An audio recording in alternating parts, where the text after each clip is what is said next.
Hello दोस्तों, आपके अगले AI/ML इंटरव्यू में एक सवाल आ सकता है जो थोड़ा ट्रिकी है। क्यू लोरा और लोरा में क्या फ़र्क है? आज हम इस टॉपिक को एकदम क्लियर कर देंगे ताकि आप कॉन्फिडेंस के साथ इसका जवाब दे सकें। चलिए एक सिचुएशन इमेजिन करते हैं। आपको एक 65 बिलियन पैरामीटर्स वाला मॉडल फाइन ट्यून करना है, पर आपके पास है सिर्फ एक नॉर्मल कंज्यूमर ग्रेड जीपीयू। क्या ये पॉसिबल है? कुछ साल पहले इसका जवाब था बिल्कुल नहीं, लेकिन आज इसका जवाब है हाँ, और वो भी क्यू लोरा जैसी ब्रिलियंट टेक्निक्स की वजह से। तो ये है आज का हमारा रोड मैप। हम सबसे पहले समझेंगे कि फाइन ट्यूनिंग में प्रॉब्लम आती कहाँ है। फिर हम लोरा को देखेंगे, उसके बाद क्यू लोरा को। दोनों को आमने सामने कंपेयर करेंगे और सबसे इम्पॉर्टेंट, आखिर में मैं आपको बताऊंगा कि इंटरव्यू में इसका परफेक्ट जवाब कैसे देना है।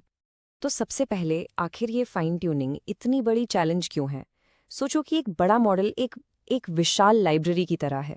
इस लाइब्रेरी को चलाने के लिए आपको न सिर्फ कंप्यूट पावर चाहिए, बल्कि उससे भी ज्यादा जरूरी है जीपीयू मेमोरी या वीरैम। और यही वीरैम अक्सर सबसे बड़ा बॉटलनेक बन जाता है।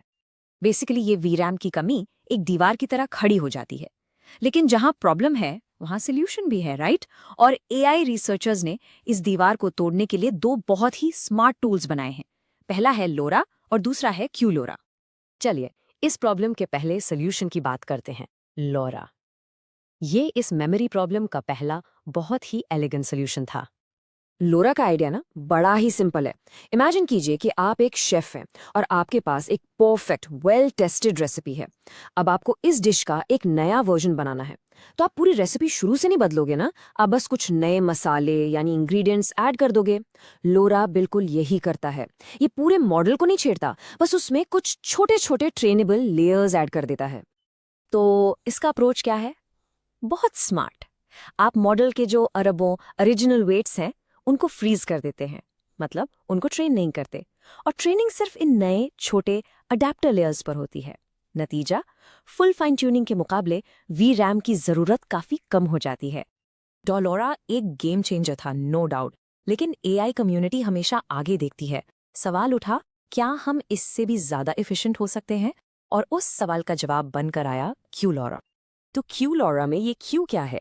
ये क्यू है क्वांटाइजेशन के लिए। अब ये क्या चीज है? आसान शब्दों में ये डेटा को कंप्रेस करने का तरीका है। सोचो, आपके पास एक हाई डेफिनेशन फोटो है। क्वांटाइजेशन उस फोटो को थोड़ा लोअर रेजोल्यूशन में बदलने जैसा है। हाँ, थोड़ी सी डिटेल कम हो सकती है, पर फाइल का साइज बहुत छोटा हो जाता है। क्यू लोरा यही मैजिक मॉडल के वेट्स के साथ करता है।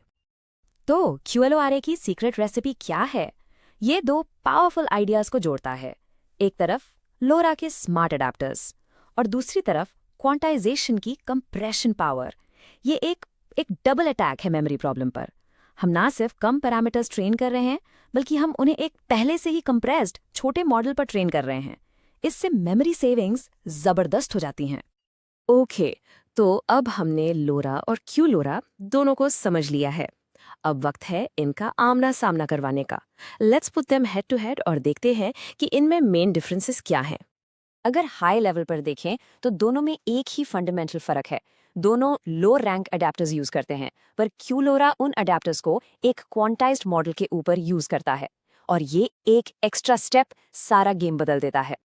और ये टेबल इस फर्क को बिल्कुल साफ कर देता है। देखिए हार्डवेयर रिक्वायरमेंट्स वाले रो को, यही है सबसे बड़ा गेम चेंजर। क्यू लोरा बड़े बड़े मॉडल्स को फाइन ट्यून करने की power high and research lab से निकालकर हम जैसे डेवलपर्स के कंज्यूमर ग्रेड जीपीयूज तक ले आया है। This is the real democratisation of AI। तो ठीक है, आपने ये सब सीख लिया, पर अब आते हैं सबसे जरूरी हिस्से पर। जब इंटरव्यू में आपसे ये सवाल पूछा जाएगा तो आपको जवाब कैसे देना है? चलिए एक परफेक्ट 3 स्टेप आंसर तैयार करते हैं। स्टेप 1, शुरुआत एक सिंपल डायरेक्ट डेफिनेशन से कीजिए। बोलिए, QLOR is essentially an advanced version of LoRa.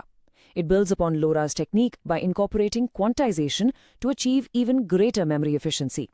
इतना कहते ही इंटरव्यूअर समझ जाएगा कि आपका कॉन्सेप्ट क्लियर है। स्टेप 2, आप बताइए इसका फायदा क्या है? The why.